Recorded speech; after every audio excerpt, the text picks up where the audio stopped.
Hello, everyone, and welcome to Smart Growth Protects What We Have.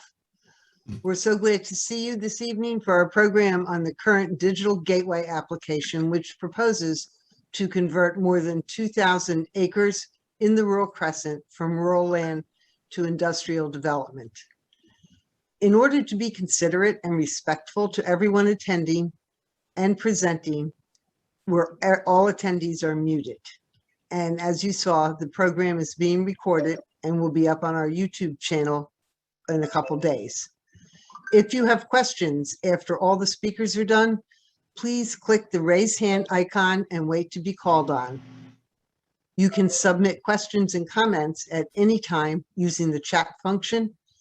We have a very large group tonight, and we're going to make good effort to answer questions and share comments, and we'll be doing the best we can. I'm Kim Hosen with the Prince William Conservation Alliance. We're a nonprofit organization that's been working in Prince William for nearly 20 years, and we're working to support sustainable communities, promote environmental stewardship, and create opportunities for residents to act locally and participate in decisions that affect the quality of their lives and the future of their communities. We are very lucky to live and work in such an environmentally and culturally diverse area. Prince William is rich in natural resources. In fact, we're the only locality in the Chesapeake Bay watershed that spans from tidal wetlands to a mountain and protects a rural crescent. Together, these create a unique landscape from east to west that is the foundation of the county's appeal. To start, we're going to put up a poll and learn a little bit about who we are here this evening. Ashley, you're on. Okay, so you see here, I live in and select whichever one you fall into. We have the Rural Crescent, Gainesville and Haymarket, Mid-County, Woodbridge, Dumfries, Lake Ridge, Occoquan, or out of the county. And I'll share the results once I see that most people have responded. We'll give everybody just a couple more moments to respond.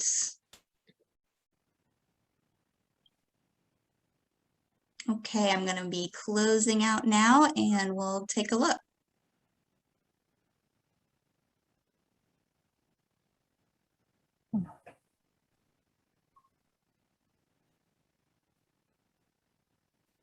So lots of people from the Rural Crescent and a lot from the Gainesville Haymarket area.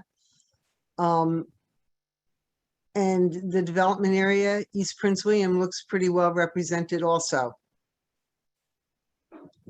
So really, it looks like we're from countywide. Thanks, Ashley. Do we now close it out?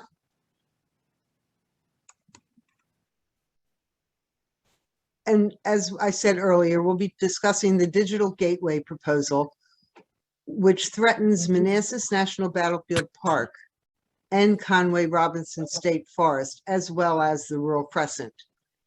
These assets have values that reach far beyond Prince William County, and we are grateful for the opportunity to partner with other like-minded organizations who share our concerns about this proposal. Oh, wait, I'm sorry. I forgot to share my screen.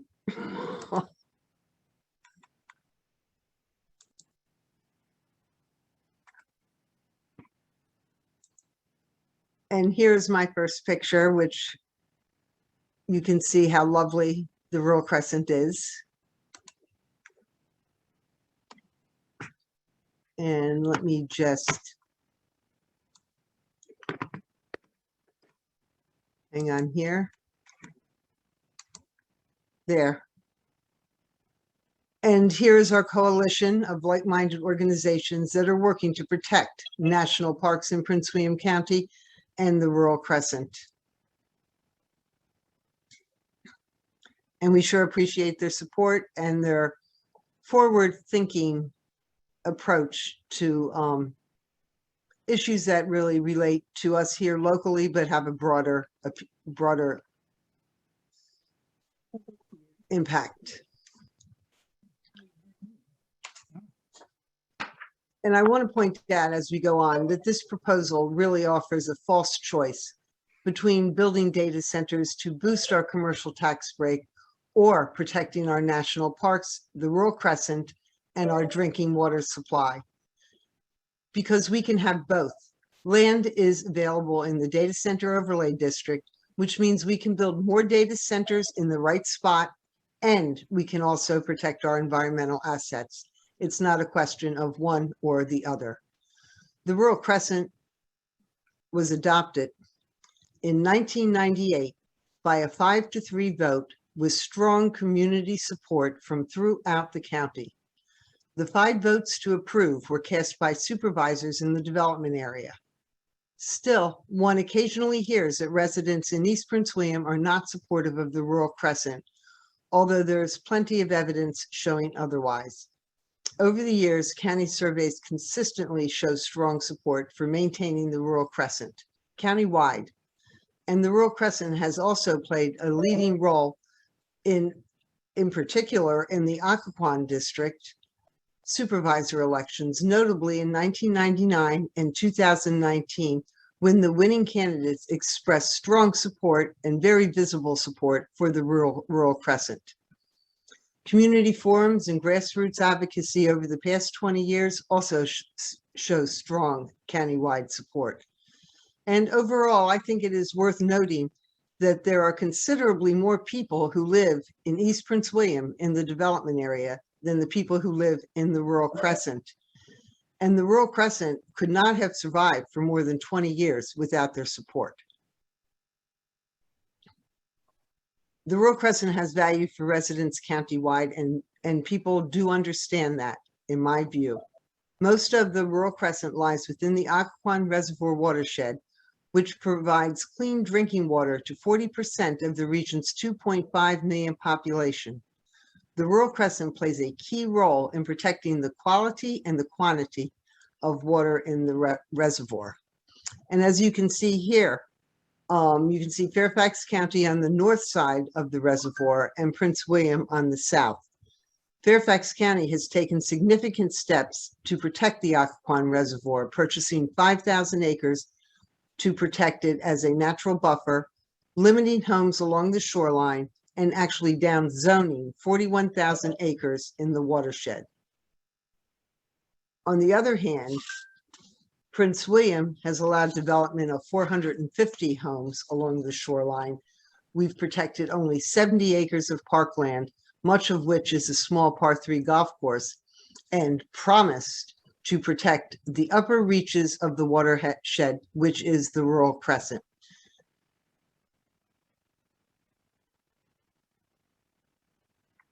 I'm stuck. There we go. Most of the Rural Crescent lies within the Occoquan Reservoir watershed. On their comments for this development application that we're discussing tonight, watershed management staff recognized that the Rural Crescent is important, saying that, and I quote, "The proposed Tech Flex long-range land use classification that is requested would allow a dramatic change to the land use with associate far-reaching impact to natural resources. And therefore, watershed management staff is recommending that the comprehensive plan remain unchanged." Next on the agenda is Dr. Jack Kooyoomjian, who will share more information about the Rural Crescent and the Occoquan Reservoir. And I'm going to take a minute here and introduce all our 3 speakers so that we can have a program that flows without interruption. Jack holds a PhD in bioenvironmental engineering from Rensselaer Polytechnic Institute and was employed for 40 years as an environmental engineer at the US EPA, where he served for 24 years in the office of the EPA's administrator in the Science Advisory Board. Jack also served as a director of the Water Environment Foundation and is a past president of the Federal Water Quality Association.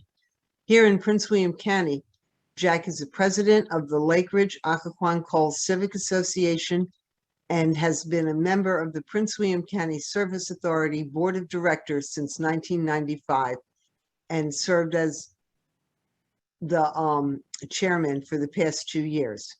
He was instrumental in advancing the Chesapeake Bay Preservation Act as part of his role with the EPA.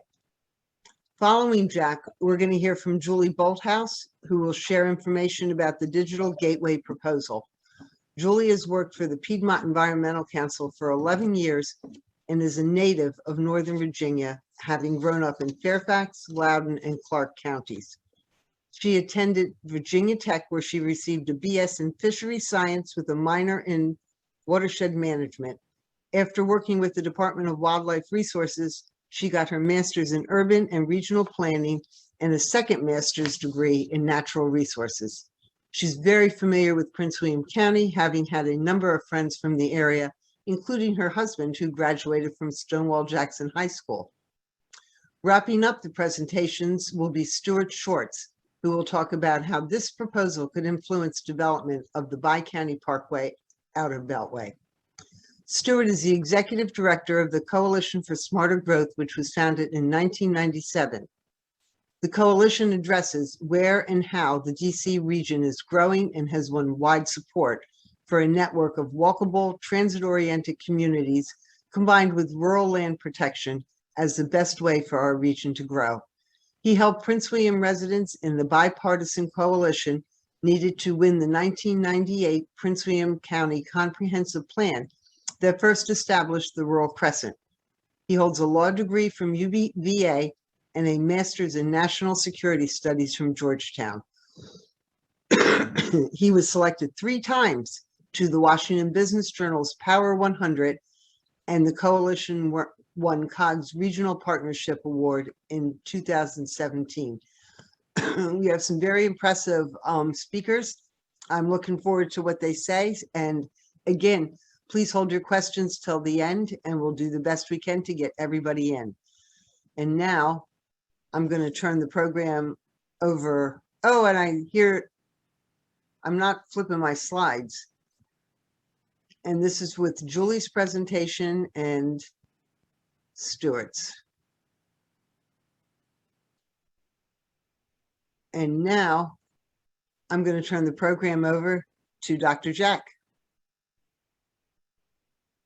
I unmuted myself. Thank you. Well, Happy New Year, everyone. I just want to say that I will be sharing my thoughts as a private citizen. I do want to talk a little bit about vision that we have for Prince William County, for the environment, and for our future, a little concepts on environmental sustainability, and to talk about environmental quality in a number of dimensions. So do you have the next slide, Kim? Okay, now this is provided, I should say, this slide is provided courtesy of the Service Authority, and it shows basically our system for what we have on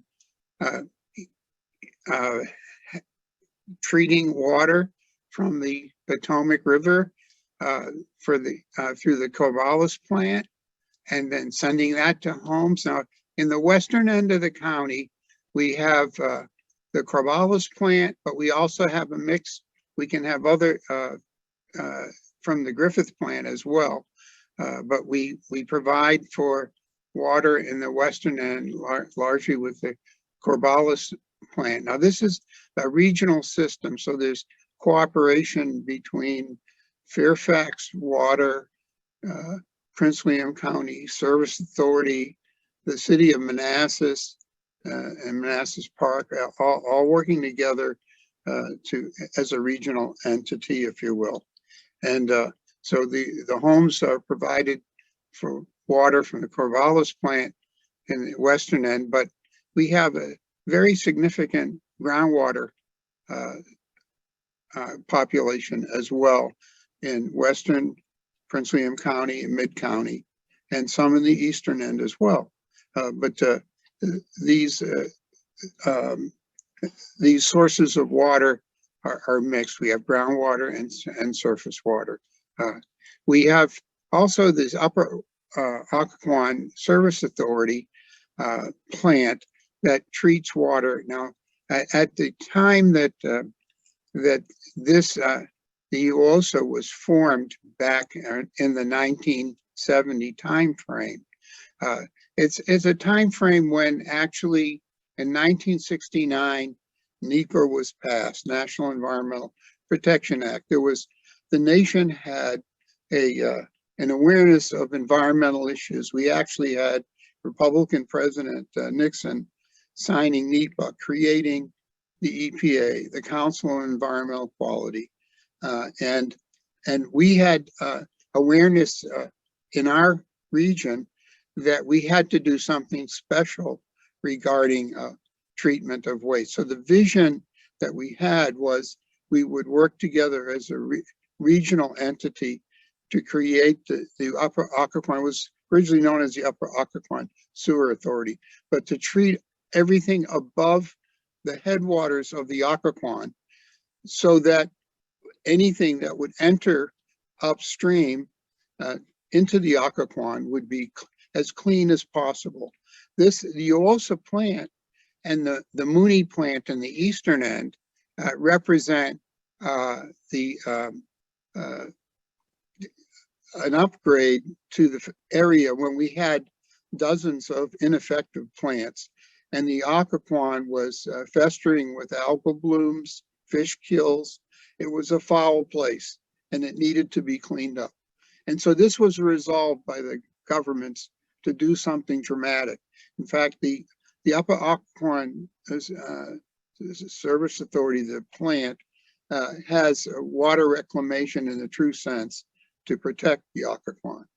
And then, of course, then that is released to the Occoquan Reservoir to tell you how important this is. During low flows in the Occoquan, during the summer months, the effluent from the UOSA plant can exceed 90% of the flow into the Occoquan Reservoir. It's pretty dramatic. So, and then from there, the Griffith plant will draw water out of the Occoquan to service the eastern end of Prince William County and the homes. And then, of course, the discharge from the Mooney plant will enter in the Absco Creek and thence to the Potomac River. So, so there's a system here that I will have to say that the Upper Occoquan Service Authority plant represents a vision for the area to have sustained clean water supply.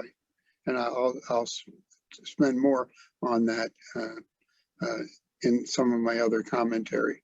But the watershed itself is 590 square miles. And part of that vision, of getting to that vision, was that Mr.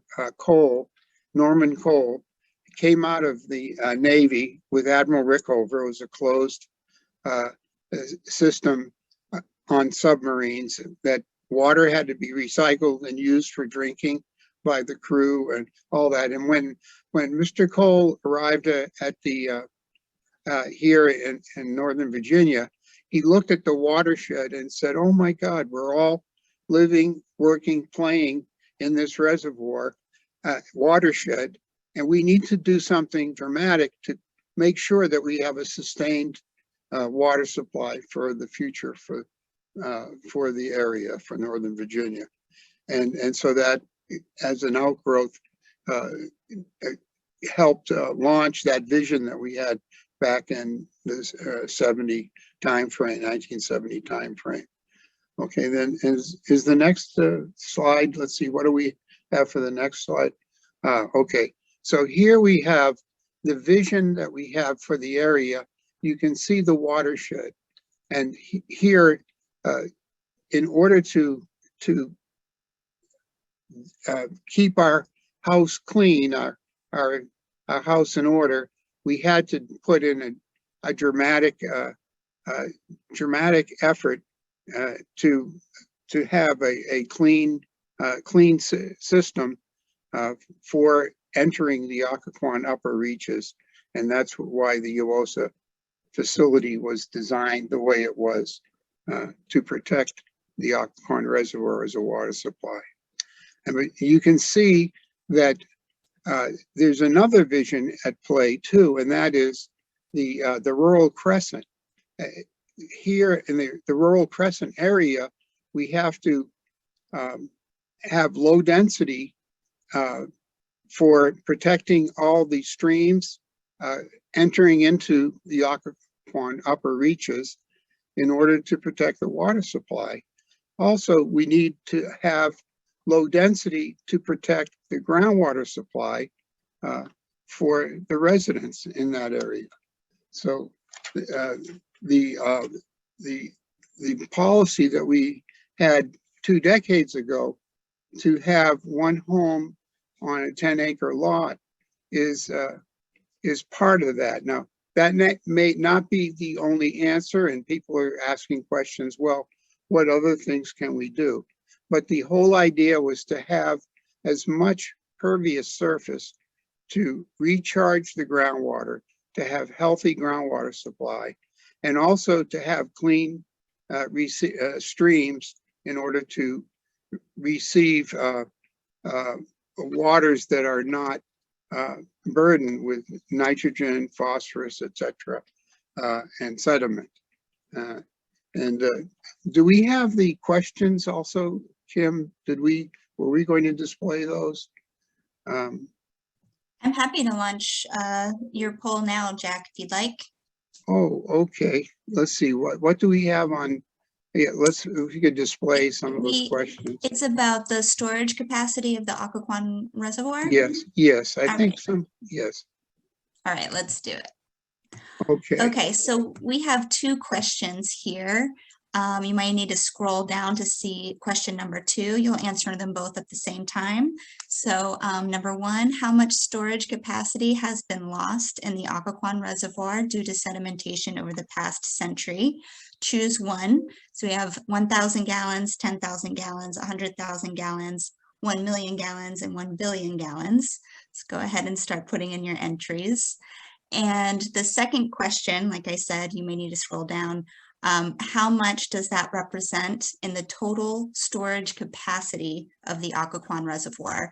And your options are less than 1%, over 10%, or over 30%. And I see that folks are still responding, so I'll give you all a moment to respond.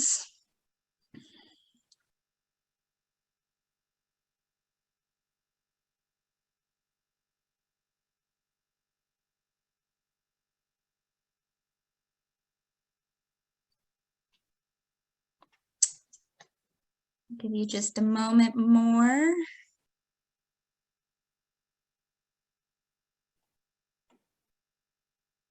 Okay, I'm going to end the poll. And then I'll share the results, and Jack, you'll take it away. Okay. Now we have a very knowledgeable audience.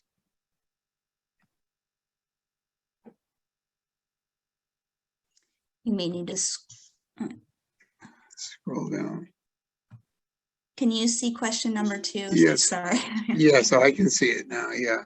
You have to scroll down for it, and you can explain how close we came, Jack. Yes. Well, actually, this is good. We have a knowledgeable group here. It is over the past century, we've lost, well, actually, no, it is 1 billion gallons, and people missed the mark on that. We have lost 1 billion gallons of storage in the Occoquan Reservoir due to sediment, and it represents over 10% of the capacity of the reservoir, and that is not insignificant. And was there another question, or did we use that other one? No, that's a. Is there another question on the poll? No, that was it, Jack. Okay, that was it. Okay, but what it does point out is that sediment, managing sediment, is a very important activity. And as I just should point out that the first annual report of the Council on Environmental Quality cited sediment worldwide as the largest pollutant.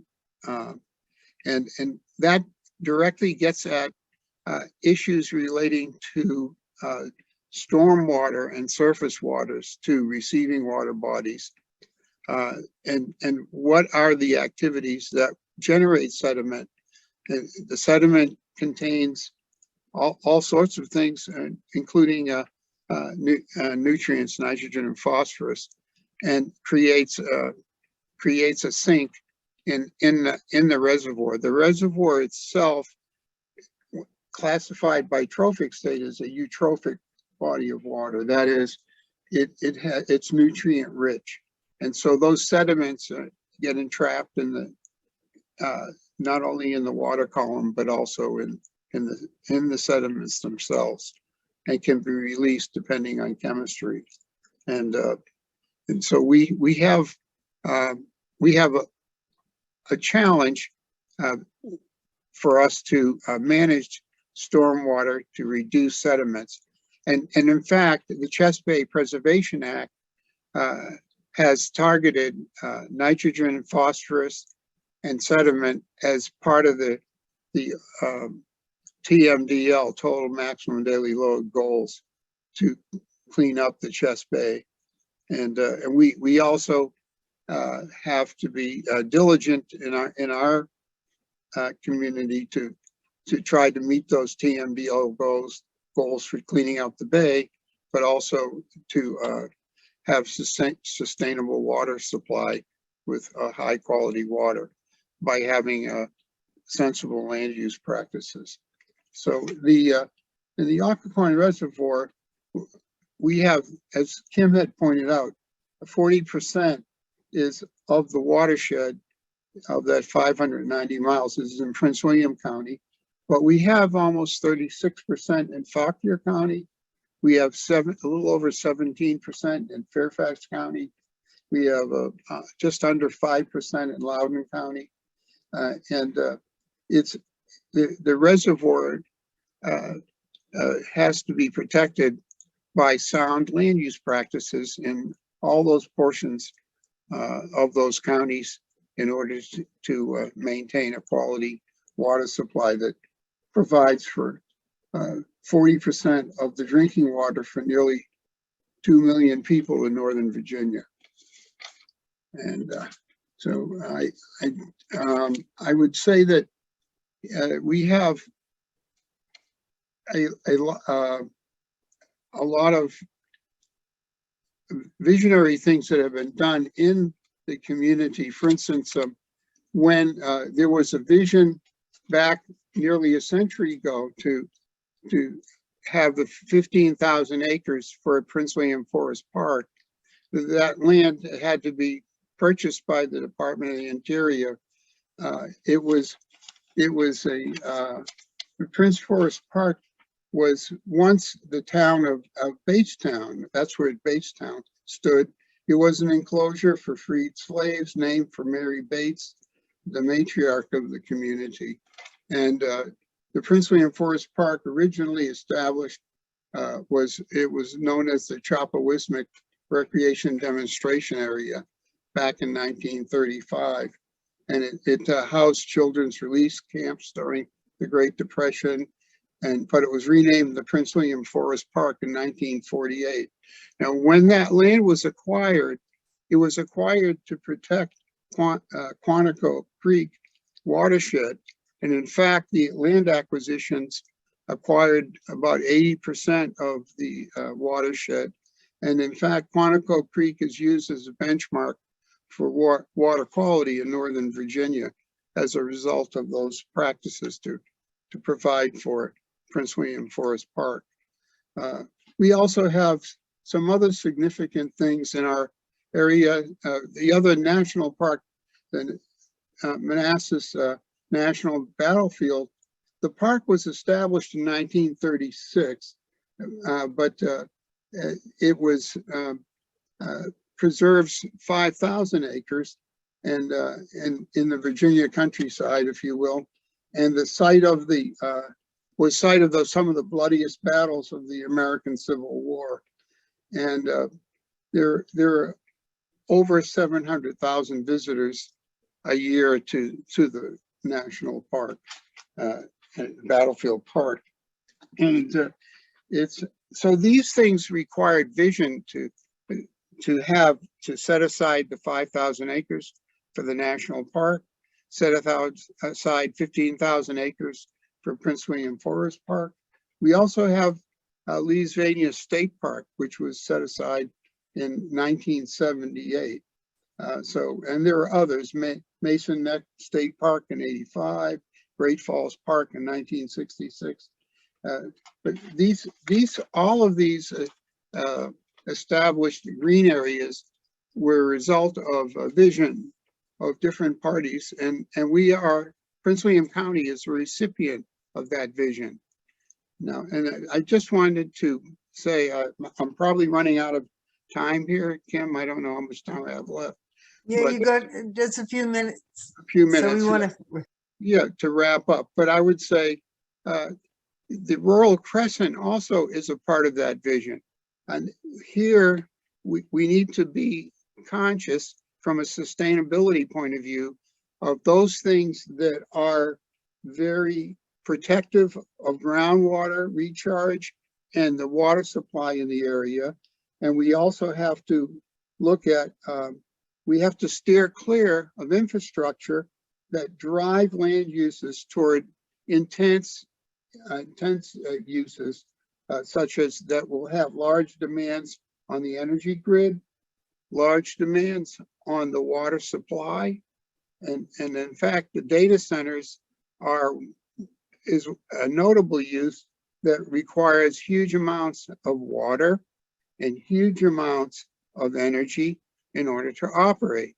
And some of the critics of the data centers also point out that 15 years from now or 20 years from now, we may have very different abilities to handle large quantities of data, and there might be obsolescence involved in this exercise of setting land aside for data centers. But it is very much disrespectful to have national parks and then have something like a data center use so close to the park boundaries. In the Prince William Forest Park case, in the potentially northern future entrance to the park, which is needed for the park for more usage of the Prince William Forest Park, the board has gone ahead and allowed an out-of-state user to put a data center right up to the park boundary. And that, what does that do? It is a disrespectful use, if you will, by the locality to have such a use so close to the boundary that where it should have transitional uses to protect the park. So as local government needs to partner with the federal government to protect the national parks, rather than have uses that conflict with that use. So thanks, Jack. We're going to catch up with the rest of it in the Q&A. How's that? Okay, thank you. Yeah, thank you very much.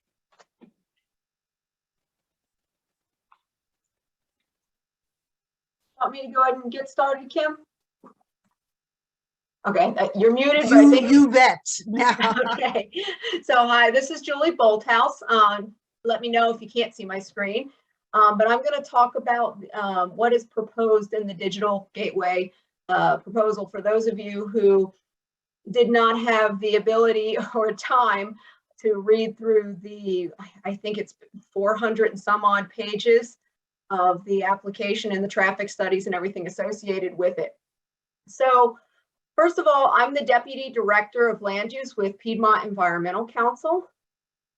And if I, oh, there it goes. Okay.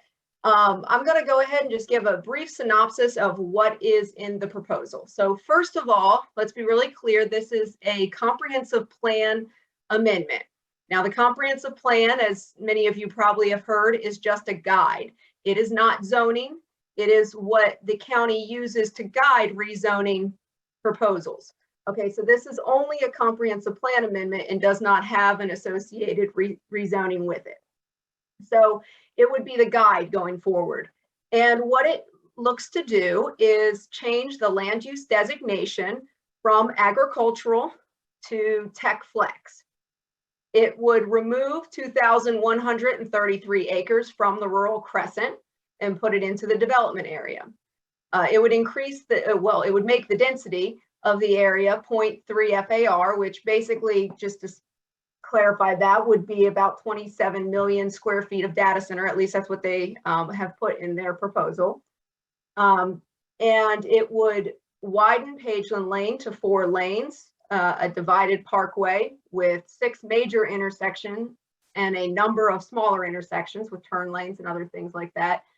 It would have buildings of 1 to 3 floors, depending on where they are located. The application does have lower buildings closer to the parks and taller buildings towards the center.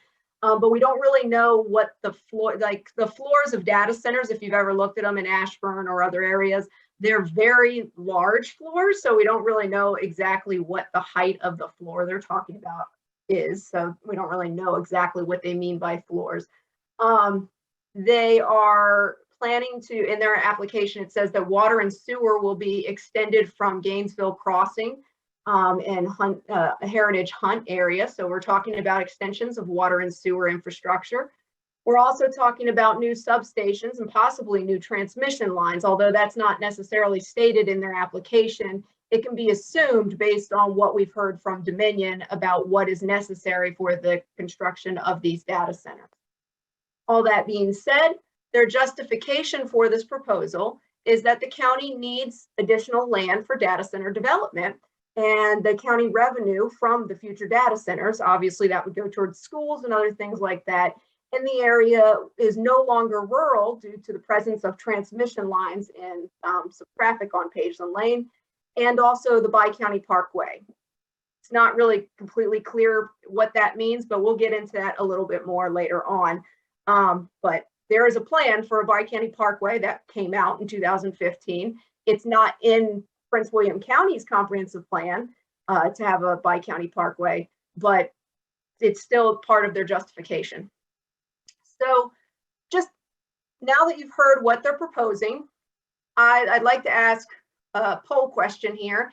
And Ashley, if you can share that. How much land is currently available for data center development in Prince William County? So I'll give you guys a minute to answer that. I guess it wouldn't be fair for me to answer. I see folks are still answering, so I'll give you just another moment to send your responses.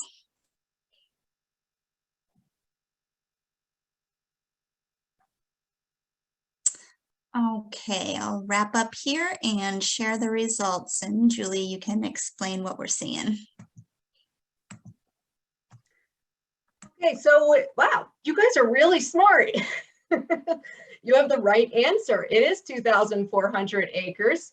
So 83% of you, congratulations, you get a gold star, and for 13% you get a B, and for 4% of you guys, it's okay, I don't know. I wouldn't know either. But I do know from doing the research that it is approximately 2,400 acres. Now, again, looking at this, we have existing in Prince William County. This is already built data center that exists. We have 6 million square feet. That is on 584 acres. Okay. For a reality check, Loudoun County has 25 million square feet of data center. At least that's what they boast on their economic development page. That is on approximately, and this is a rough estimate based on pulling some data and looking at the Loudoun County land use records, but it's about 2,000 acres that most of these data centers sit on. So what we are talking about in Prince William County, because you've already got planned, under construction, and available another 2,486 acres, you're talking about doubling Loudoun County's data center capacity. Now, keep in mind, Loudoun County is the internet capital of the world. You know, go to my next slide here. Loudoun County is home to the largest and fastest growing data center hub in the world, which includes 25 million square feet of operational data center space. So we are talking about more than doubling what Loudoun County currently has if we add this land and we actually get 25 million square feet of development. Now, I think that's a bit of a dice roll, a pretty big dice roll. It's not a gamble I would take. I don't think that there is a market out there for that much data center development. And also keep in mind, if you look at the bottom line on this next slide, there has not been a single day without data center construction in Loudoun County for more than 14 years. So even if you do create the next data center alley right here next to Manassas National Park, you will have land under construction for 14 years, which means I know there was a question in the chat bubble about, well, what is the sedimentation after construction? Well, after construction is the key part of that question. During construction, there's a whole lot of sediment. We know that there's all sorts of E&S failures on a regular basis. Those sediment fences are constantly coming down.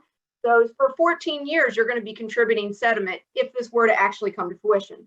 I think that is extremely far-fetched, though. So I also want to show real quickly, Loudoun County, when they put in Data Center Alley, you can see everything to the west Data Center Alley is in the center. I don't know if you can see my mouse here, but Data Center Alley is the big buildings in the center of the picture. And everything to the west is Ashburn, and everything to the east is basically Sterling. That all those residential subdivisions, well, not all of them, but a lot of that residential subdivision already exists, or the residential development already existed prior to Data Center Alley being constructed. The roadways generally consisted, I know Loudoun County Parkway was upgraded and there was a little bit of construction, but generally a lot of this infrastructure already existed. The wastewater treatment facility where a lot of the data centers get their cooling is actually right up there in the corner. If you look closely in the center top, kind of to the east, there's a couple little circles up there. That is the wastewater treatment facility. And the waste that comes out of that facility is what provides the cooling water for a lot of those data centers. And that's why they've wanted to locate there, is because they've had the access to that cheap cooling. So looking at it more from a planning perspective, the urban development area of Loudoun County is what you see in gray. You can see that Data Center Alley is clearly well within the urban and suburban area of Loudoun County. There's not a single data center in the rural area of Loudoun County. So that being said, Prince William County, what are we looking at? Well, we're looking at what is largely undeveloped or very low density development. Obviously, there is some to the south west corner. There is some development over there to the southwest corner, but most of it to the north and to the east to the county line is undeveloped, and you've got the Manassas battlefield right there. So in the other thing I want to point out about this picture is that the infrastructure is not there. Obviously, the transmission line is there. That's what that little clear cut you see kind of cutting through is the transmission line. And you have a 2-lane rural road, which is Pageland Lane. But other than that, the infrastructure for this large scale data center, this new data center digital gateway area is not there. Okay, so then the question comes up, is this consistent with what the county has in their comp plan? Okay, well, let's go through some of their comp plan and what it says. So the county's park and recreation and tourism policies, here's a few of them for you to kind of gauge if this is actually consistent. Recognize that the federal, state, and regional parks are located within the county and they're valuable assets to our community and our citizens and should be protected. Well, I don't really think putting an industrial area next to the park is a great way to protect it. Encourage sensitivity to the type of developments proposed surrounding these park properties in terms of view sheds, access, and traffic, and new development should be encouraged to mitigate any incompatible uses. I think it's pretty hard to mitigate this use. I mean, you can try berms, you could try putting in forested buffers and things like that. But really, you're talking about massive buildings that run up to 80 feet tall. And there's really just no way to mitigate that impact. If you don't know what I'm talking about, I really encourage you to go drive up Loudoun County Parkway and drive through Data Center Alley, and you tell me how you would mitigate those data centers. I mean, Loudoun County puts them in that area and mostly in that area for a reason. They're not easy to mitigate. Natural and cultural resources. Continue to integrate natural and cultural resources stewardship needs at all levels of land use and programming related decision making. I would say that this really doesn't, if you were to approve this, you're really disregarding the impacts on natural and cultural resources, because the staff has clearly stated, the Prince William County staff has clearly stated that it has huge ramifications on the historic and cultural resources in the area, and it has huge ramifications on the watershed and habitat resources in the area. All right, in terms of tourism, pursue new markets to increase visitation to existing sites and facilities in Prince William County without adverse impacts to cultural resources. Again, I don't think this is going to increase visitation, maybe by speculators interested in building some data centers, but it's not going to increase visitation to the Manassas National Battlefield. All right, in terms of the 10 principles of smart growth, that this is something that the county has pretty recently adopted into their strategies. Really, this does not fit very well into the goals of smart growth. What you're trying to do with smart growth is to create a mix of land uses that is easy to walkable neighborhoods and easy to move around in.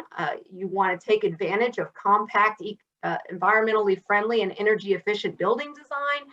You want to have affordable housing and a range of missing middle housing and other housing choices so that people have great places to live. You want to foster distinctive and attractive communities with a strong sense of place. And I would argue that having something like Manassas National Battlefield and Conway Forest Park is a way of fostering place. It really, truthfully, putting in a industrial corridor in this area just completely disregards the place that most people remember this area as. I know my husband, for example, grew up in Manassas, as Kim mentioned earlier, and Manassas National Battlefield is a very important part of his sense of place in Manassas. He grew up playing on that battlefield and getting into trouble, but we won't get into that. Also preserving open space, farmland, cultural resources, natural beauty, and critical environmental areas. Again, this doesn't do anything to do that. In fact, it completely does the opposite. Strengthen and direct development towards existing communities and infrastructure. No, we're not directing it towards existing infrastructure. We're building new infrastructure and encouraging industrial sprawl. Provide a variety of transportation choices. Well, I guess it does do that. I guess it gives you one more big road to drive on, but not the type of transportation choices that people are really looking for. More walkable communities, more transit options. And then make development decisions predictable, fair, and cost effective. I don't think that this was predictable. I think that this is pretty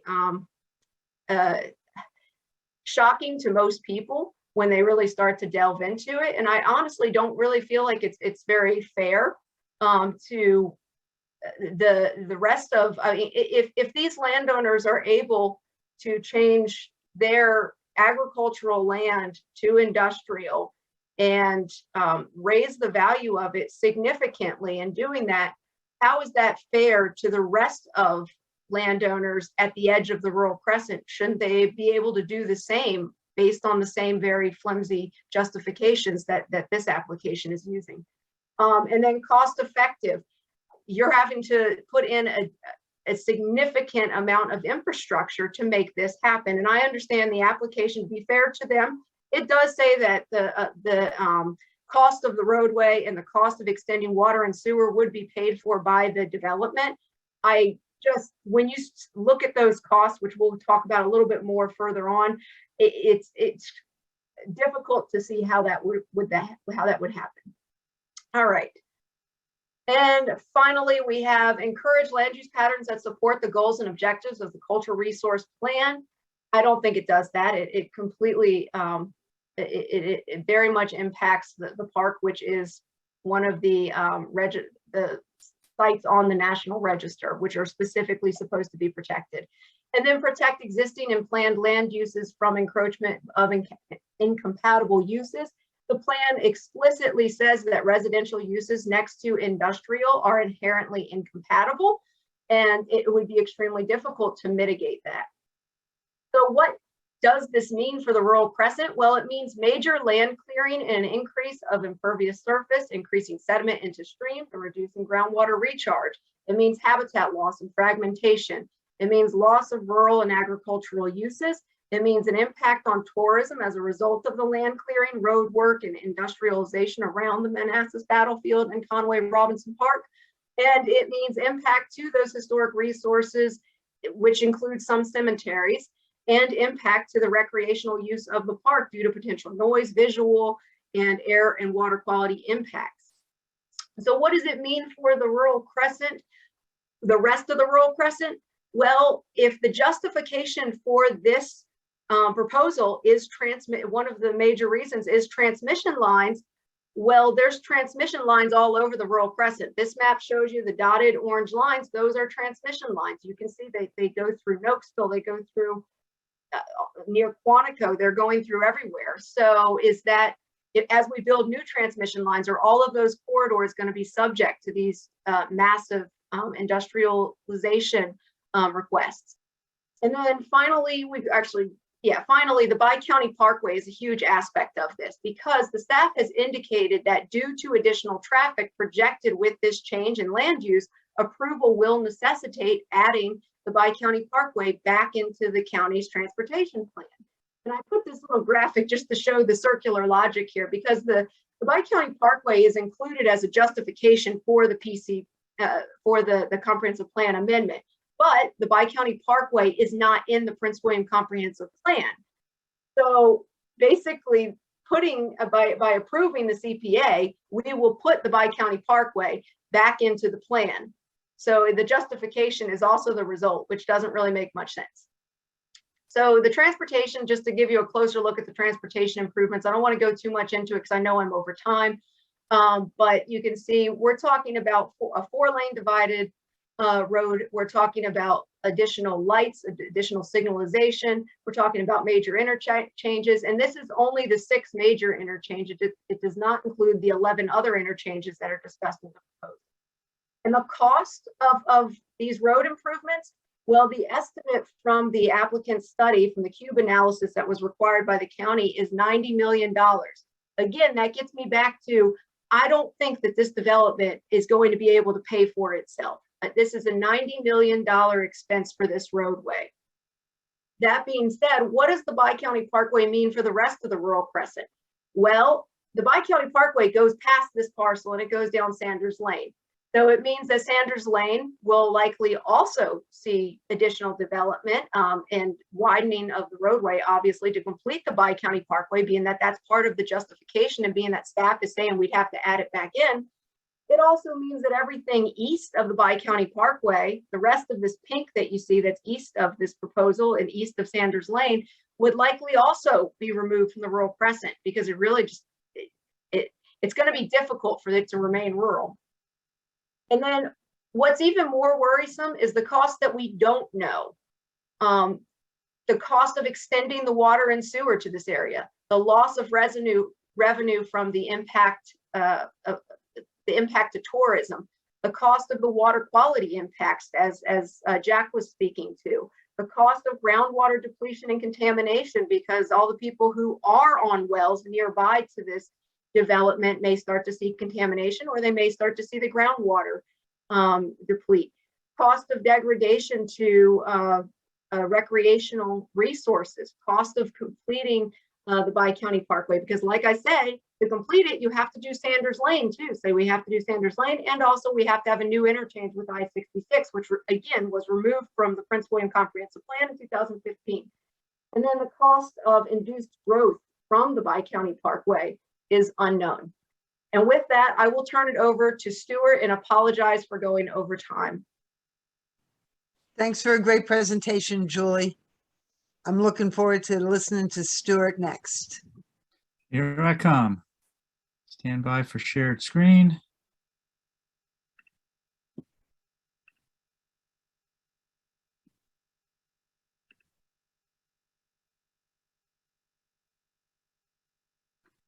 It's opening up.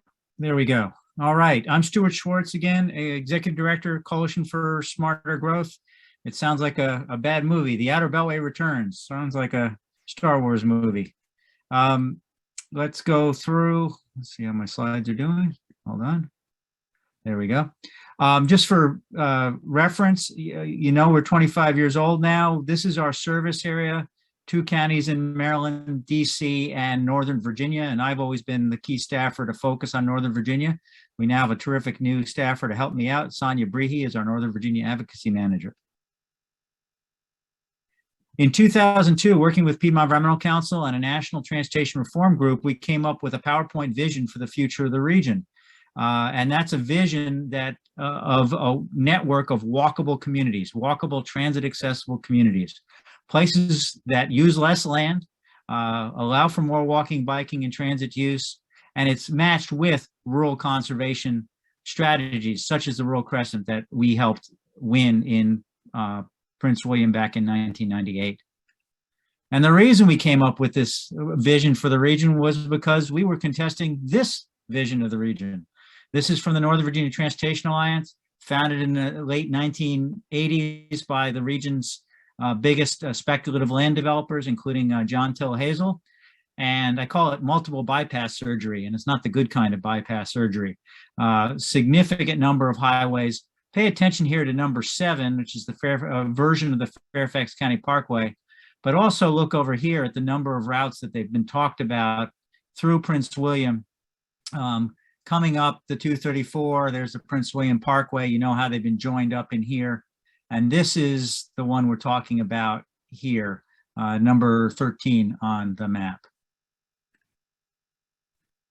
I found this oldie but goodie that I've kept in my files for a long time. In 1981, the Washington Post, it had this story. Fred Hyatt rose to be editor-in-chief of the newspaper and unfortunately just passed away.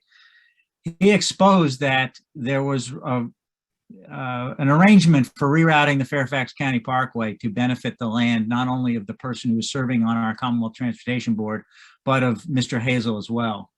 Diverting 10 miles of it to benefit them on specific tracks.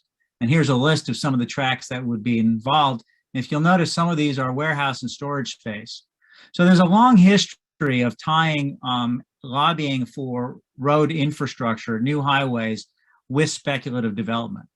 In a sense, almost what we think we're seeing here is a flipping of the script a little bit, dangle this possibility of data centers and supposed revenue, but to then get the facts on the ground, get the right-of-way, expanded right-of-way for Pageland Lane as a 4-lane divided, and then back into building the Bi-County Parkway. So they could want data centers there, or they could really just want the Bi-County Parkway and are just using this as a new way to get to leverage it in. And the way we've grown in Northern Virginia really has created a lot of problems for many of us. You know, everybody was gridlocked recently in the snow, and we're gridlocked often when it's dry because we have no choice but to drive everywhere.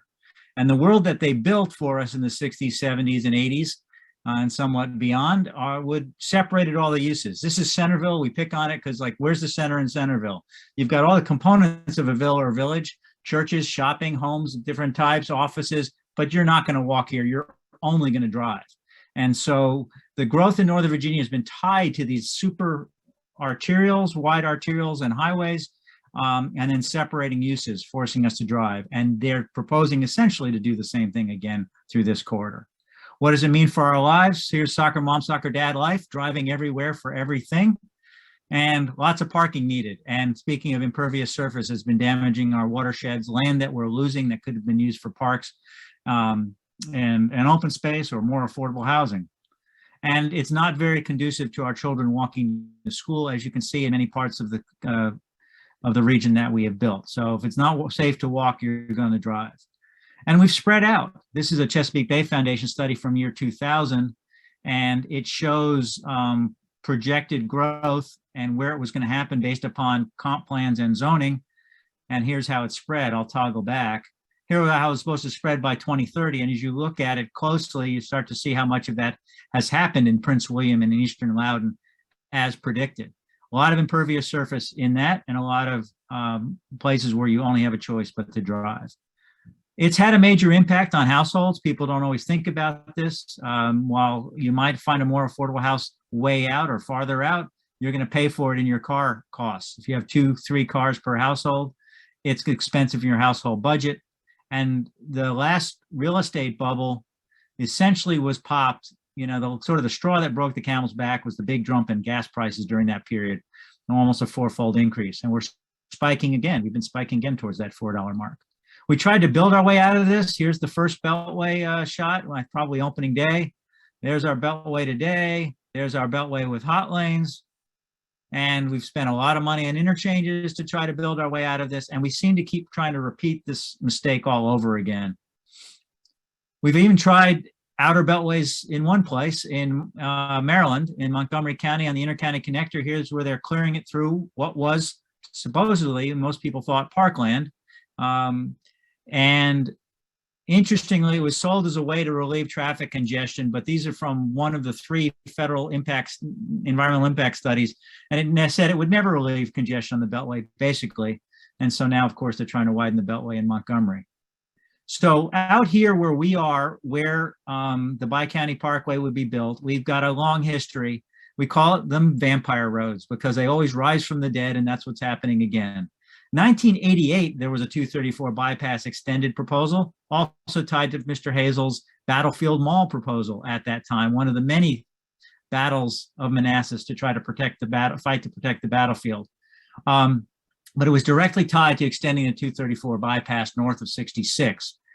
There was a full Washington bypass study, eastern and western bypasses.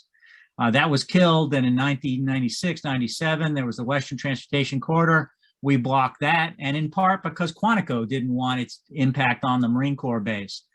2001, there's also been Potomac Bridges, the Techway Bridge. The 2002 sales tax referendum was defeated by the voters in large part because it included the Outer Beltway. Tri-County Parkway through Prince William and Fairfax to Loudoun. The Bi-County Parkway, where we're talking here on the west side of the battlefield.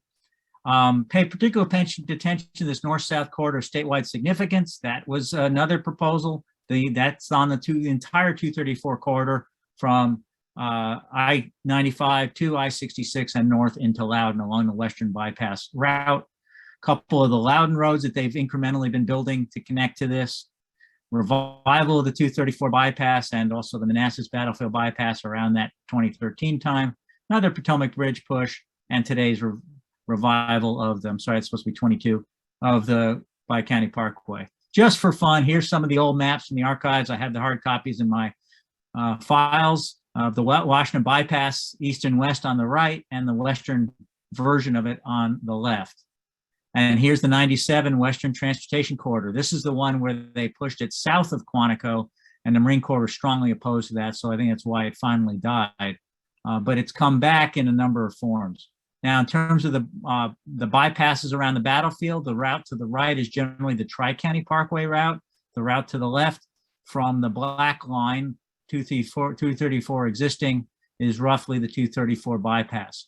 This is the map of the first battle of Manassas and showing largely the extent of the battlefield area and the historic district that goes with it. So you will notice the historic district crosses Pageland Lane and includes the areas of Conway Robinson State Forest. Let's see what happened to my next slide. There it is.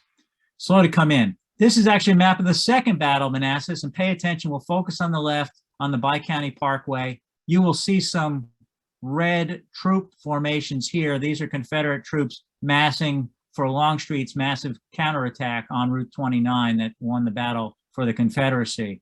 When I read the books about Lincoln that led to the movie, it was very clear that it took 4 years of horrible bloodshed and hundreds of thousands of Americans dying to actually bring freedom and realize some of the vision of our Constitution and provide, give us the 13th, 14th, and 15th Amendments. So these places are significant. They really are hallowed ground, a reminder of the divisions we don't want to see again, but also a reminder of the bloodshed it took to realize a more perfect union. Interestingly, the 150th anniversary took place on a farm right in this area west of Pageland. It was a staging area as the troops got ready, and there's the view of it at the reenactment. And over to the left is Pageland Lane and the Outer Beltway corridor. So this is part of the data center area. This is just to the west of Pageland Lane. But I want to pay some special attention to this corridor of statewide significance. Massive study of that. It was under Governor McDonald and Secretary Connaughton, former Prince William chair, who pushed this really hard. This was the only state corridor of significance that was not run through the public process. They just arbitrarily said, we're going to do this.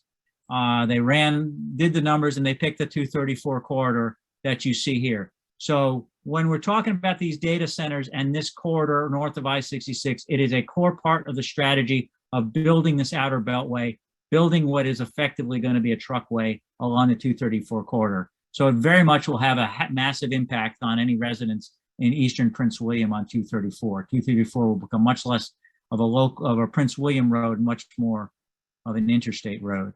And there was some press about it back in the day, back in 2012. And here we have the various segments of it, what they're talking about it, a 6-lane facility, and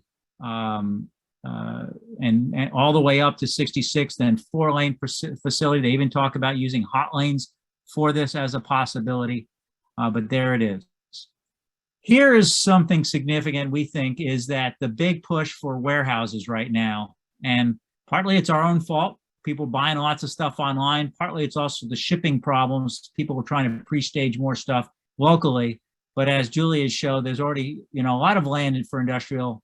We have a lot of it around our state overall, but that's one real possibility in addition to data centers in this corridor. And distribution centers, they mean one thing, they mean lots of trucks. We countered the last Bi-County Parkway push in the 2012-2013 time period with our own traffic studies and a report called Rethinking the Bi-County Parkway. Our traffic analysis showed how, using VDOT's numbers, that the Bi-County Parkway would increase traffic on the 234 bypass south of I-66. It would increase it on Sudley Road heading over to Route 15. Business 234 would also see increased traffic, and other roads as well. Our response was no Bi-County, of course, focus on the east-west commutes, and for local traffic, let's try roundabouts on Pageland and Sudley. And of course, put a priority on fixing I-66 east of Manassas. We would want that to be done in a multimodal, safe walk-bike format with dedicated bus lanes rather than just more car lanes. And for those reaching Dulles Airport, a lot of the argument was, oh, we need this to reach Dulles. Well, it's certainly going to be faster with this massive expansion of I-66 to reach Dulles by I-66 and 28. In contrast to it, we reduce the amount of driving with our alternative overall. What else do we do as part of our solution? And this comes back to our blueprint for a better region. As a whole, better than consuming more rural land is to make existing communities work better, make them more walkable, develop near our transit systems and transit stations, bring more homes closer to jobs, and will not only attract new generation workers and companies, will be more economically competitive. And partly of being economic competitive is protecting our rural areas, Loudon's transition area, Prince William's Rural Crescent, and Western Fairfax Parks. Here's one illustration. I think it's out of order from what I want to do. Showing the red really shows how much of the traffic was east-west, but I'll leave that in here and we can come back to it if you have any further questions. Some data that the Piedmont Environmental Council did. We also think you should fund transportation priorities. Look at all these in Eastern Prince William. I'm not saying all of them are good, but we know we have many transportation priorities in Eastern Prince William. Finally, the region has adopted this vision of transit-oriented communities as their vision. Probably Prince William has been the slowest adopter of it of any of the jurisdictions. Certainly Arlington's a big adopter. It's a key to shaping the future of Fairfax. All those circles are metro stations. The orange ones are VRE stations, the yellow commercial areas. Probably less than 10% of Fairfax's land probably absorb 250,000 people. We're trying to build a world where we don't have to drive for everything, where it is more walkable, where we can gather, where we're taking care of their future, the little ones, and our own future. By doing so with those walkable communities, with these rural preserved areas like Montgomery County's Ag Reserve, our preserved Piedmont areas, the Rural Crescent, and choosing that future rather than more of this. And I'll stop there. Okay, you do have a poll. All right. Well, I forgot to do the poll in the beginning. Do the poll now, and I have to run. My family needs me for something right now, so. Okay, so the poll is really quick. Road widening reduces congestion. Make your choice, true or false.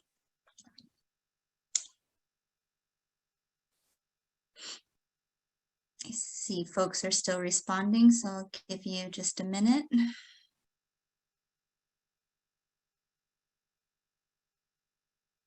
Okay, since I know Stewart needs to wrap up, I'm going to end the poll now and share the results. Take it away. All right, and it's that is the correct answer. New roads fill up in as little as 5 years. If you ever go on to see every possible study on it about induced demand, go to the Victoria Transportation Policy Institute, Professor Todd Littman, and key in generated traffic or induced demand, and you will find his encyclopedia of every report that documents as a problem. Unfortunately, we've been finding many outer suburban elected officials don't seem to believe in it.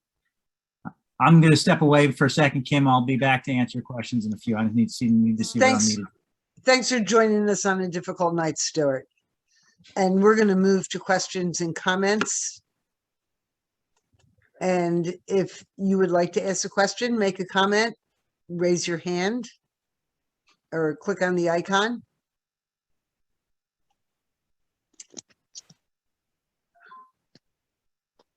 Or wave your hand around if you're having trouble finding it.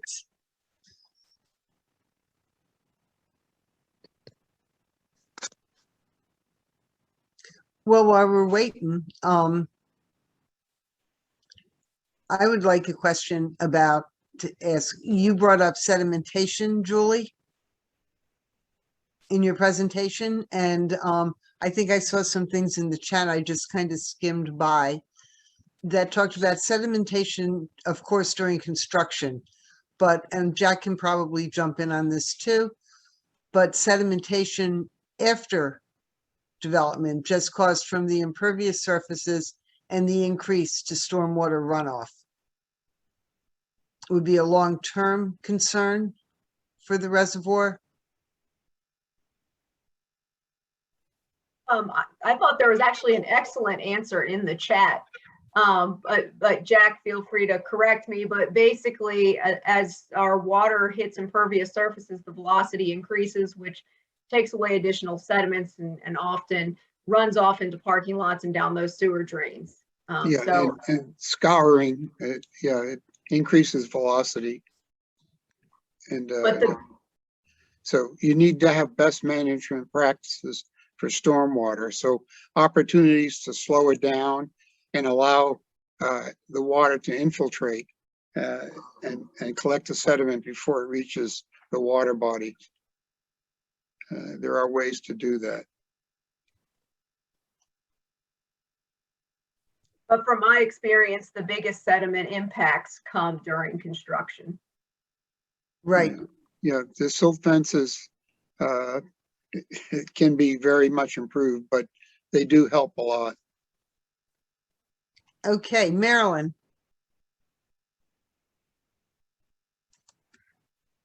You are muted. with all this discussion about the water, how can we be doing any of this without having done a water study in Prince William County? And isn't this very, very dangerous to even be considering this? Yeah, you do need to do water quality studies, and the that should be a part of the package for any application for water quality monitoring. So agreed, Marilyn. I'm going to start from the left with Darcy.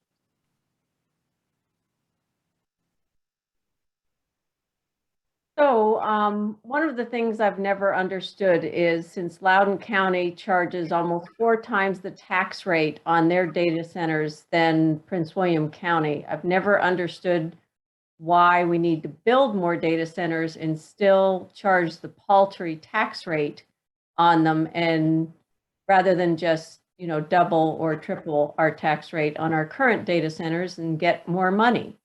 Has anybody heard any of the Board of County Supervisors justify that?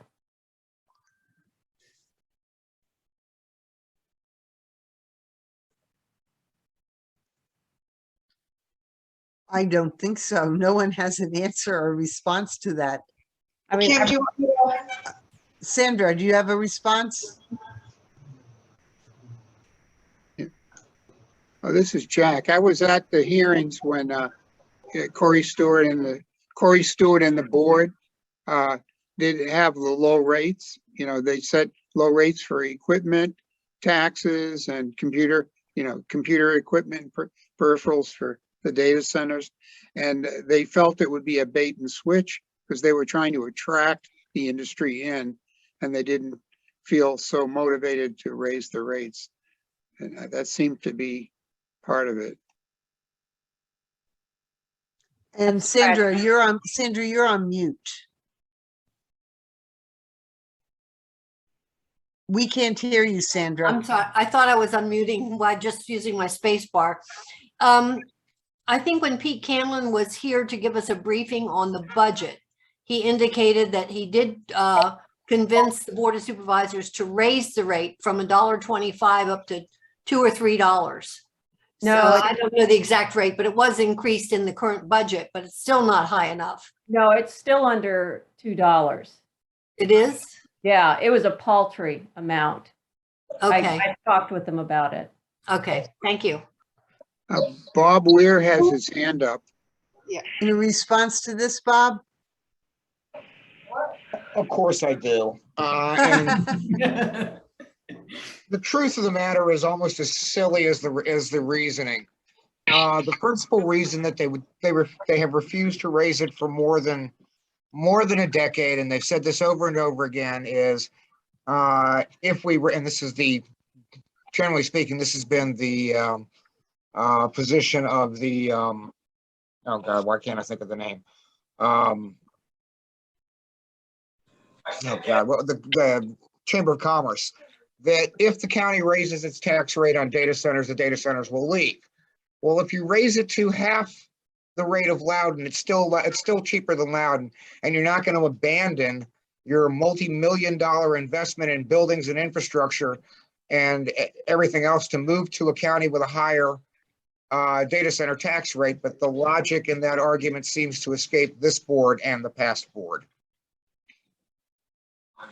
Are you listening to anything that I'm saying? What you did out there was not okay.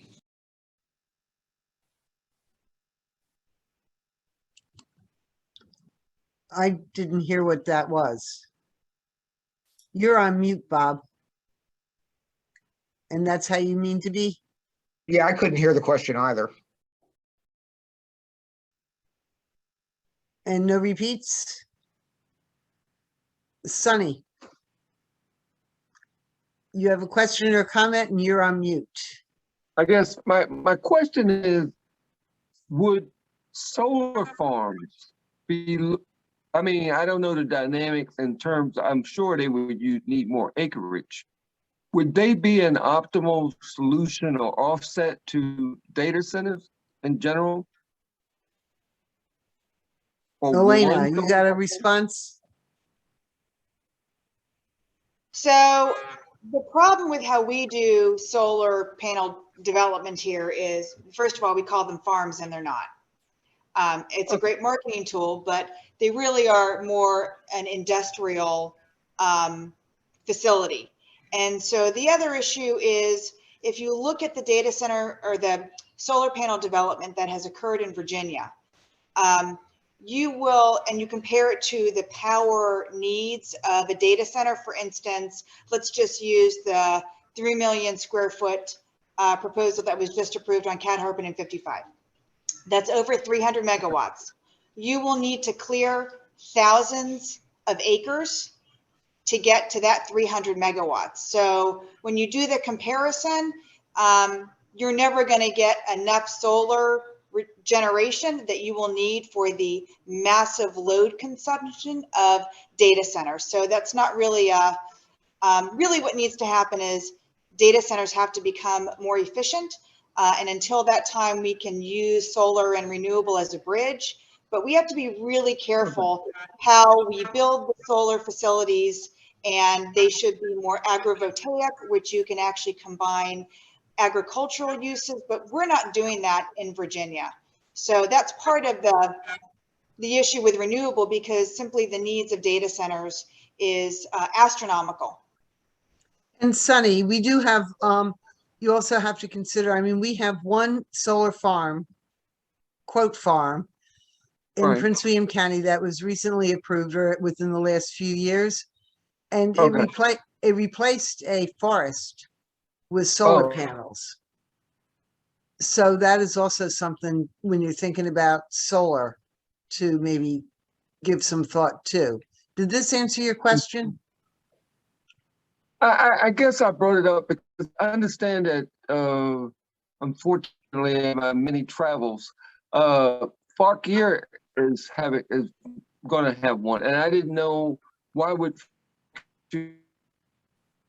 a solar farm or what facility versus the data center. I didn't know if it would be a bang for your buck in terms of money, but I understand the data center would consume more resource in terms of the energy and both. Okay. Yeah. I'm not really sure about that, but As for Elena anyone, said, it's a much more intense energy use for the data center, so it's not Right. it's not an even trade there. Thanks, Okay. Jack. Okay. Pageland already has That's the what I was- power. That's what I don't understand. They already have the power. It wouldn't be installing new power, solar farms and so forth. That was the reason why they were talking about data centers along Pageland corridor. Okay.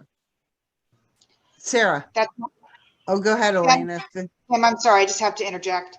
The reality is that there is a misunderstanding about the power that is available along the Pageland corridor, given the development that is happening in the Gainesville district for data centers and their load consumption. So there is a misunderstanding about the power that is available, especially for 27 million square feet of data center development. It is not there. Okay, and I think we've heard that in public several times. Okay.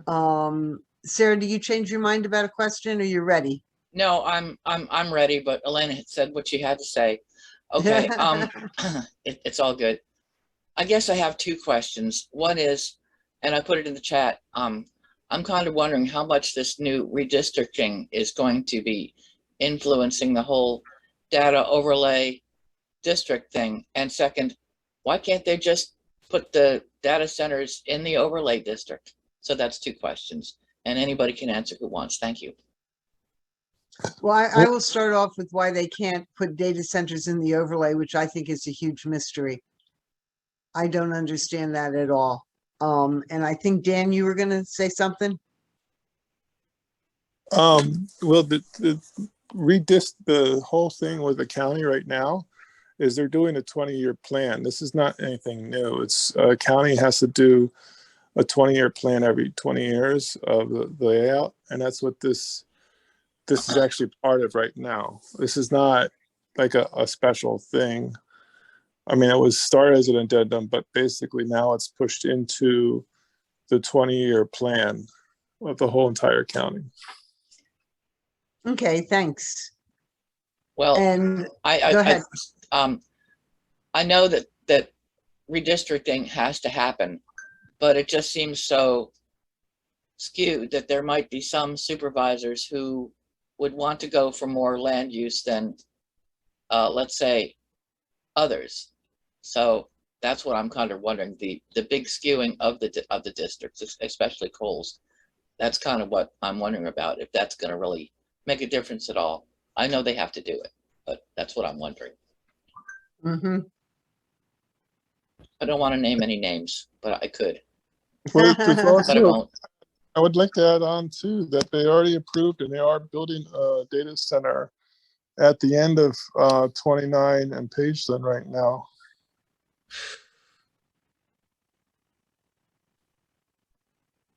Thank you. Herbert, you've been waiting patiently.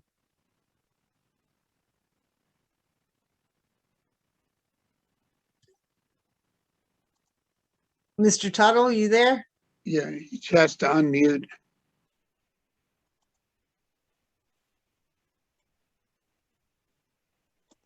Can you unmute? He may not be there right now. Possibly not.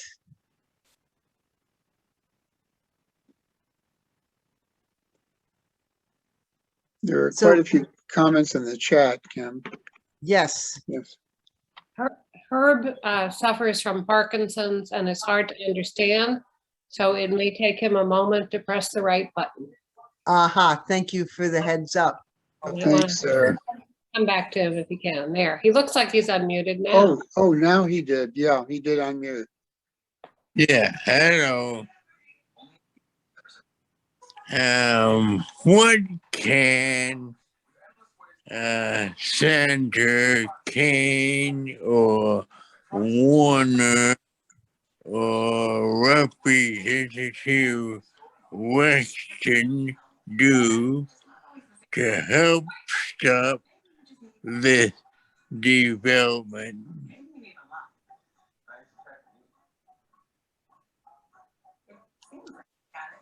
So the question, I didn't get the middle of that. Did anybody, Julie, do you get the whole thing? Yeah, I think he asked what Senator Kane and Warner could do to help stop this proposal. I mean, I think that any pressure from the state level coming down would help. To me, though, this is not a partisan issue. This is not a Republican or Democrat issue. This is an issue of wasting tax dollars on a major highway that's unnecessary and will just fuel some speculative development. And it's also, I feel like it's a con job on the public, truthfully. I mean, it really, we're saying that we're going to get 27 million square feet of data center. And I mean, maybe the applicants really do believe that that's going to happen, but I know that the staff can't possibly think that that's actually realistic. So it's incredible to think that we're going to get that kind of revenue and while we have to put so much infrastructure, so much money into the infrastructure that's necessary for this to happen. And then you also need to consider the impacts to the national parks, both of which are threatened by data centers at their sides. And those are national issues. We're lucky to have them, and that's something that we need to safeguard.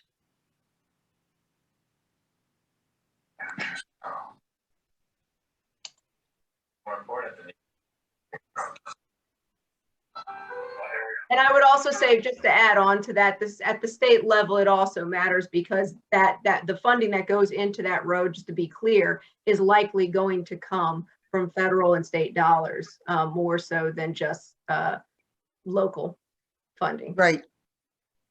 I lied to a police officer. come on, why does he look? Okay, so I haven't really looked through the chat real well. If anybody has a question in there or a comment. Dorsey, and then Colin. Tried to click my picture to unmute. I guess everyone enjoyed the irony of the development of the Sustainability Commission that the board is putting together. I don't quite understand why climate change hasn't come up as much with the data centers as I would expect, because of the hardscape and the rise in temperatures and the excessive energy usage and destroying all of that pervious area. Doesn't seem to be any consideration whatsoever by the board. And I haven't heard a lot of it talked about in the communications when I've either attended meetings or otherwise. Is that a big push in any way to fight against these data centers? It has not been up to this point. I agree. We haven't heard a lot about it, and we haven't put a lot of outreach in that direction. But it's a great point to share with us. And perhaps we should make a bigger effort to incorporate more of that. I know Marilyn's probably over shaking her head or nodding her head. And and we would love to have your help and support to do that. Oh, they have at least 5 or 8 letters or emails from me with all of that, everything that went on with Europe and the fires and everything else that have been going on, that they don't seem to have any of that on their minds at all. But the carbon that will be released, if you've looked at what's going on 29 with the data center, just the stripping of everything, and then the Amazon facilities that are in Manassas, the stripping of the ground and the carbon that's being released and hardscapes put in, it'll just, keep boiling everything. But anyway. Right. So, right. I was just curious if that ever comes up. Colin. Well, I couldn't agree more with Darcy, but just back to Herb's point, and a number of us here are from Heritage Hunt.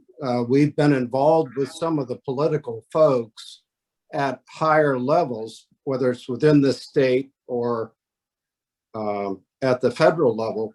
The reality is they're not going to get too involved in the county process.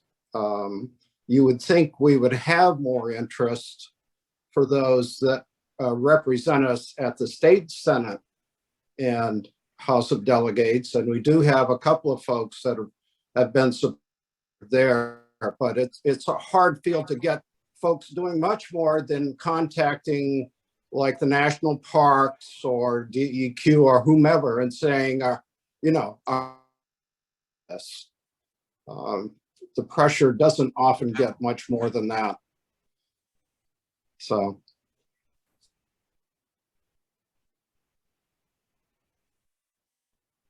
Oh, and I have a comment. Darcy wrote a comment. You are still here. There you are. And you're saying that Jennifer Wexton is the only one who has been responsive to you? Actually, no. Danica Rome has been quite supportive. That I am aware of, but Jennifer Wexton hasn't been in touch with us in any constructive manner, which is disappointing. Dan Helmer did write a letter, and in reality, he has very little in this race for action. He has some votes from our area, but not a lot. So you're talking about people that have their turfs, and you would think we'd be having more interest from our Prince William County senators and some of the other delegates. The Eastern level delegates are not getting involved here either, publicly at least yet. Right. And Dorsey, do you have a different experience with Wexton?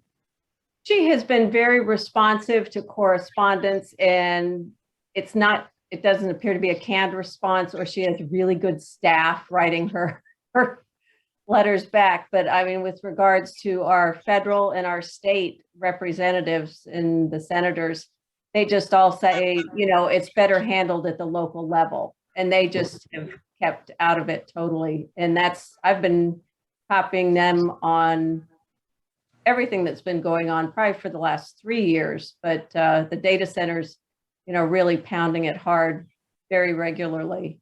And that's very been my interesting. experience. They just Jennifer? find that helpful. Thank you. Jennifer actually became quite involved in Prince William after she was elected, before she was elected and after, and has been very responsive and involved in most areas. But on this one, she hasn't jumped into the water, so to speak. No, very interesting. And I just want to address a question that went up in the chat, which is, will the change in zoning allow for other industry along Pageland Lane if the data centers don't use all the land? And the answer is yes, very much so. And that is one of the concerns, because the replanning of that area to tech flex would allow data centers, but it would also allow warehouses and other light industrial uses and some offices, which the concern is those uses, especially warehouses, would give rise to a lot of trucks coming through the area, which would then require the expansion of the Pageland Lane and other roads to create a bi-county parkway. Do you have anything you want to add to that, Julie? Oh, I think that's pretty succinct. I mean, just keep in mind, this is a comprehensive plan amendment, not a rezoning. So in the application, it explicitly says that these will be limited by subsequent rezonings, but there's nothing really that requires them to be limited, because this is a comp plan amendment and it's a guidance. And it's also probably worth recognizing that Prince William's policy is to have a rezoning submitted with a comprehensive plan amendment. They're supposed to go hand in hand at the same time, because the rezoning will show what is actually planned, what the applicant is actually going to do, because you can't just have a single use land use category. So this is hugely unusual for a comprehensive plan amendment going in with only vague information on what would be built and where. And there is no associated rezoning. I mean, that is just not the county's policy. And I'm not sure why no one in staff, it has really not been commented on at the government level. So I think that's very odd. And Marilyn, you're on mute.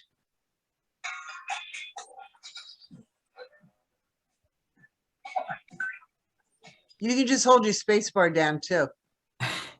How could anybody tell us how much tax revenue they're going to get from a bunch of things that haven't been built? We don't know how much equipment will go into the buildings that haven't been built.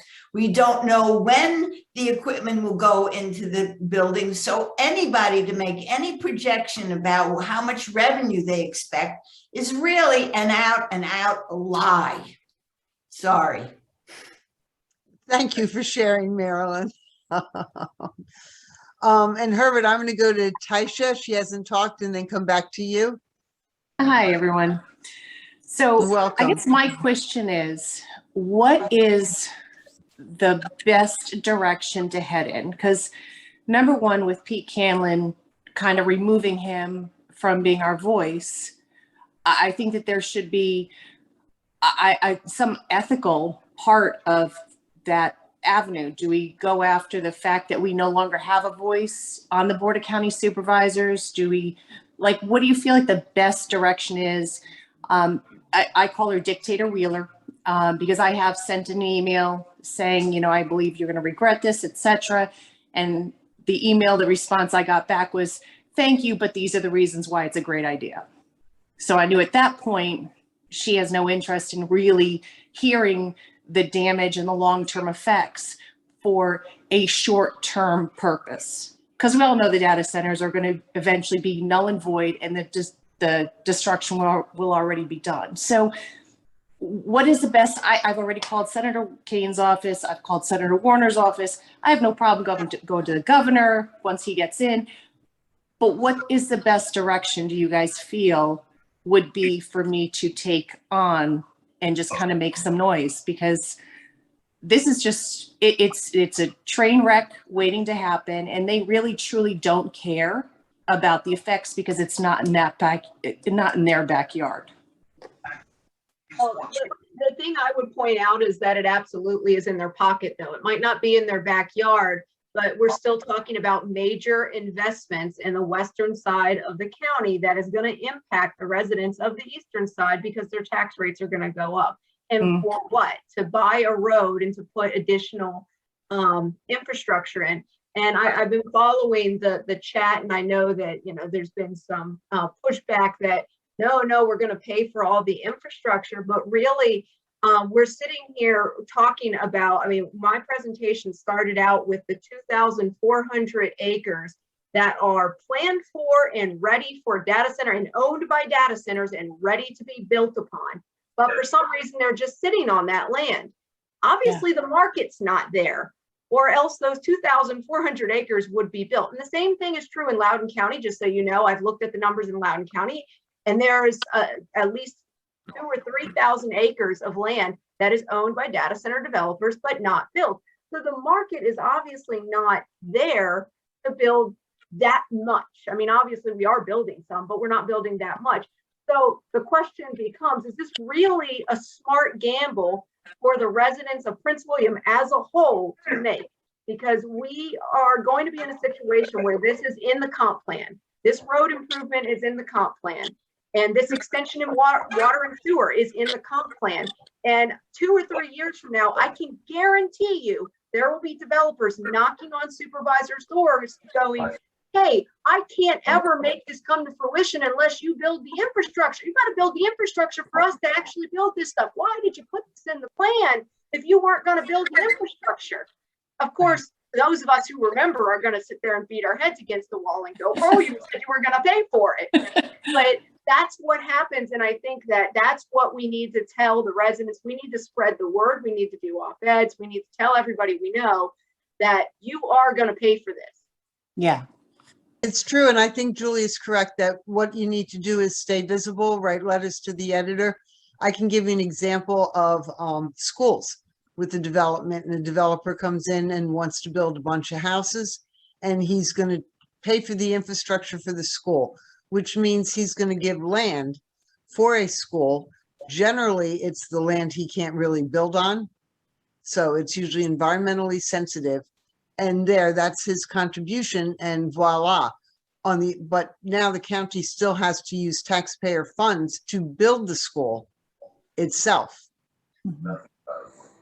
And that's considered, that is often not considered as a cost because they gave the land, they funded the school.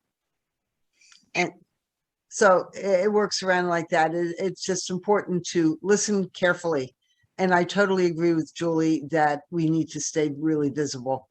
Will do. Okay, Herbert, you have another comment? Yes.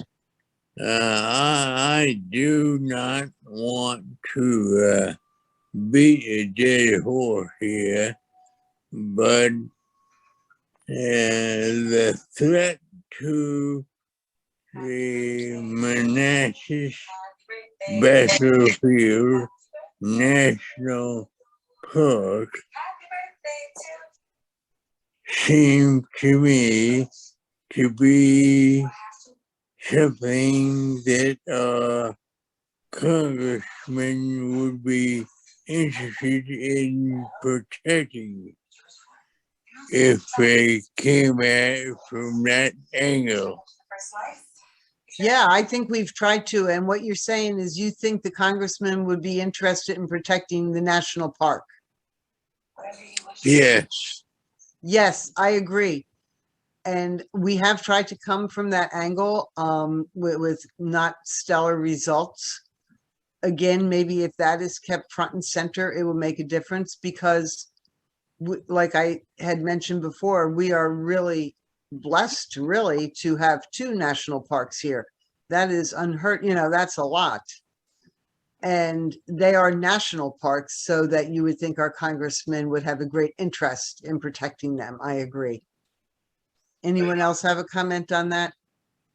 So, you really want to live in this dump to come home? Even for you. We can't hear you, or maybe we can. Colin, do you want to continue? Not sure I want to continue. I'm not going to follow Herbert's follow-up because I think the horse is indeed dead. But I want to just make sure we don't miss Julie's point as it relates to the east and west portions of this county. It's such a childish level of thinking that you're hearing of. It's their turn to get developed and things of that nature. And that's the easy way to dismiss arguments. And I think, and we are trying to do that, we need to keep putting in front of these people that will vote, we need 2 votes. And so we have to find a way to make an impression that changes 2 votes on the board. And that may be by water. It may be by proving that it's a house of straws that they have in the plan with $700 million and a lot of smoke.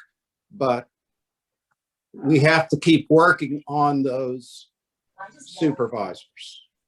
Well, and Bo again, I would have some concern since he ran as an environmental person in 19. Okay. And I would just maybe Linda Silverstrand will think about this. I see her on here tonight and follow up on Julie's comment that we have a lot of needs in East Prince William. There are many underserved neighborhoods, and building the Rural Crescent will not help us bring those neighborhoods up to an equitable state. And so I see other people have their hands up. And Linda, maybe you just think about that for a minute and give us your 2 cents on that subject after Joel hasn't had anything to say yet. Hi, this is actually Jenny Becker, and I'll start my video so you can see me.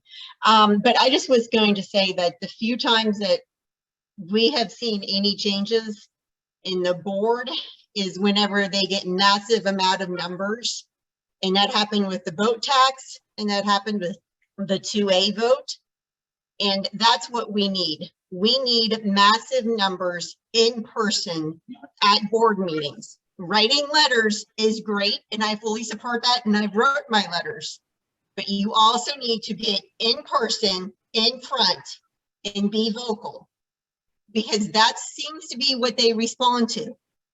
Unfortunately, I wish there was ways that we could get them to listen to us other ways, and I wish that we could have them listen to logic, but I'm not sure if they're capable of logical thought at this point. So I think in mass numbers at boards. So I see this huge amount of people on this meeting, and we need to show up at these kinds of numbers at board meetings. Having 25 or 50 people come out is not making an impression on them at all. So that's just what I wanted to say, is that we need to show up in numbers.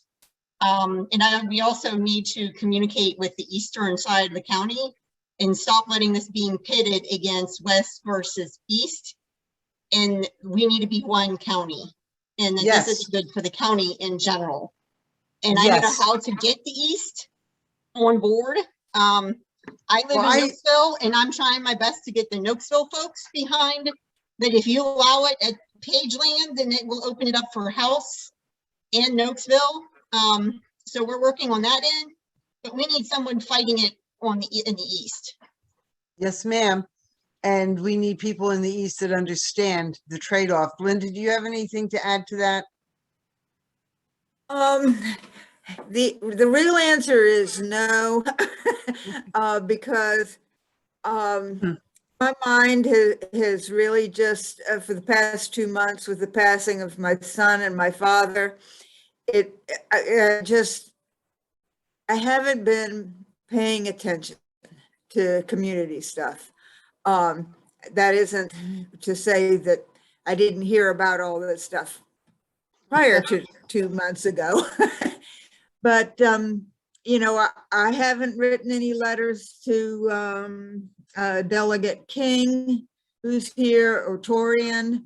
I don't have any Well, idea. I didn't mean what you have done. And, you know, I am, as you know, so sorry for your losses. I meant the idea, the concept of maintaining a rural area so that we have funds to address underserved areas in Woodbridge. Yeah, well, I totally agree with that. Yes, because we need to build out here on the eastern end with more workforce housing and more equitable housing. Yeah, yeah. We need some tree equity over in Woodbridge. Yeah. And Dorsey, do you have something? Yes, when we were all over at the winery, Troy Hill, the director of data center operations at Iron Mountain, was there and spoke.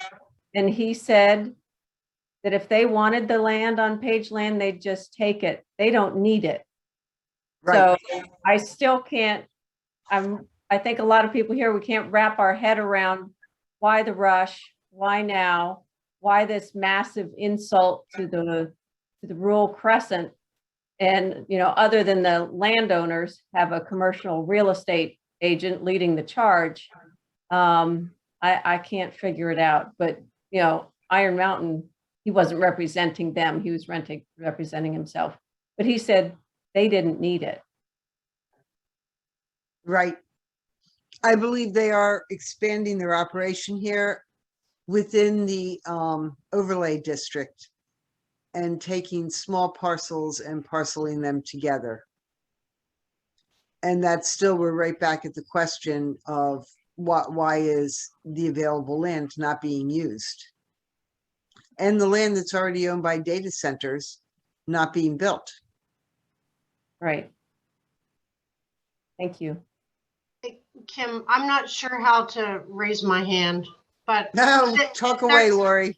There's something called land banking that the data centers are doing where they're gobbling up land for the future. And it's like it's a land commodity, and then they will crank the prices up and sell it in the future. I'm not, it's happening, I think, all over the nation, and it seems to be something that the industry is pursuing as a profitable angle for expanding their businesses, or if they can't use it, then they'll sell it off to somebody else. But you can kind of look up land banking, and it's a speculative land holding, basically. So. Miss Sandra, you're mute. I can totally agree with Lori, because even if you just look over here at University and 29, the Buchanan brothers are building 5 data centers there. None of them are leased, and they're just holding on to the property and leasing it. So it sounds as if all the properties that are being offered are, or the Pageland residents that are being offered money for their land are being offered it by a developer, not by a data center operator. So you see a lot of land speculation Yep. going on. Yep. I would have to agree. I think that we need to get 250 people to sign up for to speak remotely, because remember, it's during the day now, they're not at the next meeting. And if 250 people each speak for 3 minutes, we will drive this thing for 12 hours. And we could knock them off their perch, at least temporarily. It is very important that we show up, and I think you have to speak up about the environmental impact. 1,000 homes were burned in Colorado, okay? If we have a disaster here and they're ripping and tearing, it is going to make it even worse, and they are ill-prepared for that. And that's when you never hear the word climate crisis in anything they talk about. So show up, speak remotely if you can't physically be there. If we're in the middle of the pandemic, I'm not going, I'm too old to be in a crowd. So I'm going to speak remotely. So the next meeting is coming up soon. The other thing I just want to say, we have started a group. We have a Facebook page called Smart Growth PWC, which is focused on the eastern end. Okay, we've placed ads to get more people to come to this meeting. So we are working on that. We are working on educating the people on the east end with people who live on the east end and who know the east end. So there's work going on. By the way, this is Jack Kooyoomjian. Planning Commission on January 12th at their 7 p.m. session. Their fourth item on their agenda is the Department of Transportation presentation on smart scale funding. I believe it's for the Eastern End transportation projects and the intersection of Route 123 and Old Bridge Road. Their configuration there, and the Route 1 Occoquan Road, Route 123 intersection areas, and I-95 connection. So I think that's what it's focused on. Thanks, Jack. Kim, just for anyone who isn't able or isn't seeing the chat at the moment, a few folks have posted some helpful information. It looks like the next board meeting is January 11th at 2 p.m. And there was an article in the Prince William Times today, and Julie shared the link to that article in the chat, talking about 2 upcoming public comment meetings, one on Thursday, January 20th at 7 p.m. and the other on January 27th. The January 20th meeting is on the proposed expansion of the entire data center overlay district. The second one on the 27th is specifically about the Prince William Digital Gateway proposal. Thanks, Cindy. Anybody else? We're rounding around 9 o'clock, getting late. And I thank everybody for coming very much. I hope this was helpful. It certainly was helpful to me to see so many people here interested, paying attention, and asking great questions. So thank you all for coming. We will send out a follow-up. We'll have a link to when this is posted, and we will download the chat and send that to everybody. Yeah. Hey, Kim, can I throw out one other thought that I put in the chat? But representing Mid-County and 234, where my community is lucky enough to have a red light that exits onto 234. But the majority of communities along Dumfries Road from Brentsville District south, or Brentsville Road southward, exit directly onto that road. It is not a highway. There is no on-off ramp, and your house is somewhere else. There are private driveways. There are neighborhoods that have 300 400 houses, back those lanes behind the trees, that the general person who drives up and down Dumfries Road has no idea that we exist. But we fill up the schools for Benton, for Colgan, for Forest Park. There's 2 elementary schools directly along that road. You have Montclair there, you have Ashland. There are some very big neighborhoods. And the boss needs to know that we don't want a highway as we exit our driveways to cut across the street to turn left. So I don't think they really quite understand how it's different north of Brentsville Road versus south of Brentsville Road. And any truck traffic that comes from distribution centers, we hear right up the street as they slam on their brakes and they back up the traffic as the buses are going into the schools and as there's football games and band competitions, etc. So Oh, yeah. And noise pollution is really something to consider. I live a mile from I-95 as the crow flies. Yeah. And at night when it's quiet, I can hear the trucks. Yeah, we hear trucks all the time, 24/7 now. And I'm screeching 1 at mile brakes. away. Yeah, I'm through the woods and even deeper into my neighborhood, you can hear it. But we bought in Mid-County because we didn't want to be along 95 or 66. So it's not supposed to be a highway over here. So, but anyway, Right. I just wanted to throw that out there that, it might be fine for, Brentsville up to 66, but south of Brentsville, it's a community. It's communities. It's not a highway corridor with exits. And there's very few red lights. So, but thank you. Thank you.